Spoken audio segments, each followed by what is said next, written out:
है बिहार के बेगूसराय जिले के एक छोटे से गांव नौकोठी की। यहाँ सरकार की एक बहुत अच्छी योजना चल रही थी, प्रधानमंत्री आवास योजना। ये योजना उन गरीबों के लिए थी जिनके पास पक्का घर नहीं है, जिनके सिर पर छत नहीं है। इस योजना के तहत सरकार गरीबों को घर बनाने के लिए पैसा देती है। कितना अच्छा लगता है ना सुनकर कि सरकार गरीबों की मदद कर रही है।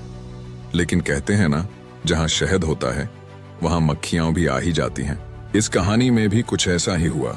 नौकोठी गांव में एक वार्ड सचिव थे। अब वार्ड सचिव का काम क्या होता है? उसका काम होता है ये सुनिश्चित करना कि सरकार की योजनाएं सही लोगों तक बिना किसी परेशानी के पहुंचे। वो गांव वालों और सरकार के बीच एक पुल की तरह काम करता है। लेकिन ये वार्ड सचिव साहब पुल का नहीं बल्कि वसूली का काम कर रहे थे।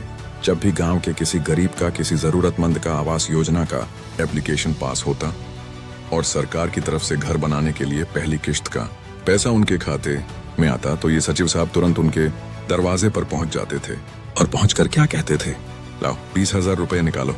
सोचिए, जिस गरीब के खाते में घर बनाने के लिए पैसा आया है, जो इस सपने में खुश है कि अब उसके बच्चों को बारिश में टपकती छत के नीचे नहीं सोना पड़ेगा, उससे कोई 20,000 रुपए घूस मांग ले तो उस पर क्या बीतेगी? ये कोई एक बार की बात नहीं थी, ये उनका धंधा बन गया था। हर लाभार्थी से, हर उस गरीब परिवार से जिसे सरकार मदद दे रही थी, ये वार्ड सचिव 20,000 रुपए कमीशन के तौर पर वसूल रहा था। जो लोग पैसा नहीं देते थे उनको डराया जाता था, धमकाया जाता था कि अगली किश्त नहीं आने देंगे, तुम्हारा नाम लिस्ट से कटवा देंगे। बेचारे गरीब लोग डर के मारे अपनी खुशियों में से, अपने सपनों में से 20,000 रुपए निकालकर उस भ्रष्ट सचिव को देने पर मजबूर थे। गांव में धीरे धीरे ये बात फैलने लगी। लोग आपस में कानाफूसी करने लगे, लेकिन कोई भी खुलकर सामने आने की हिम्मत नहीं कर पा रहा था। सबको डर था कि अगर आवाज उठाई तो कहीं जो मिल रहा है उससे भी हाथ ना दो ना पट दिए जाए। लेकिन हर अंधेरी रात की एक सुबह होती है। गांव के ही कुछ हिम्मत वाले लोगों ने फैसला किया कि अब और नहीं। उन्होंने इस पूरे मामले का वीडियो बनाया और सबूत इकट्ठा किए। फिर उन्होंने इस मामले की शिकायत बड़े अधिकारियों से की।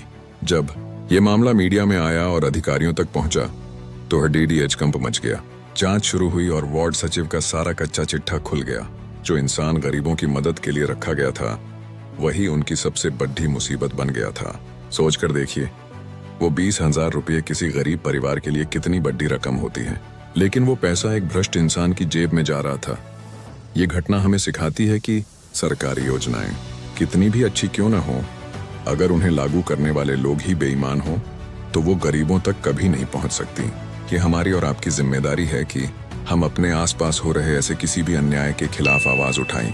हक उन्हें वापस दिला सकती है।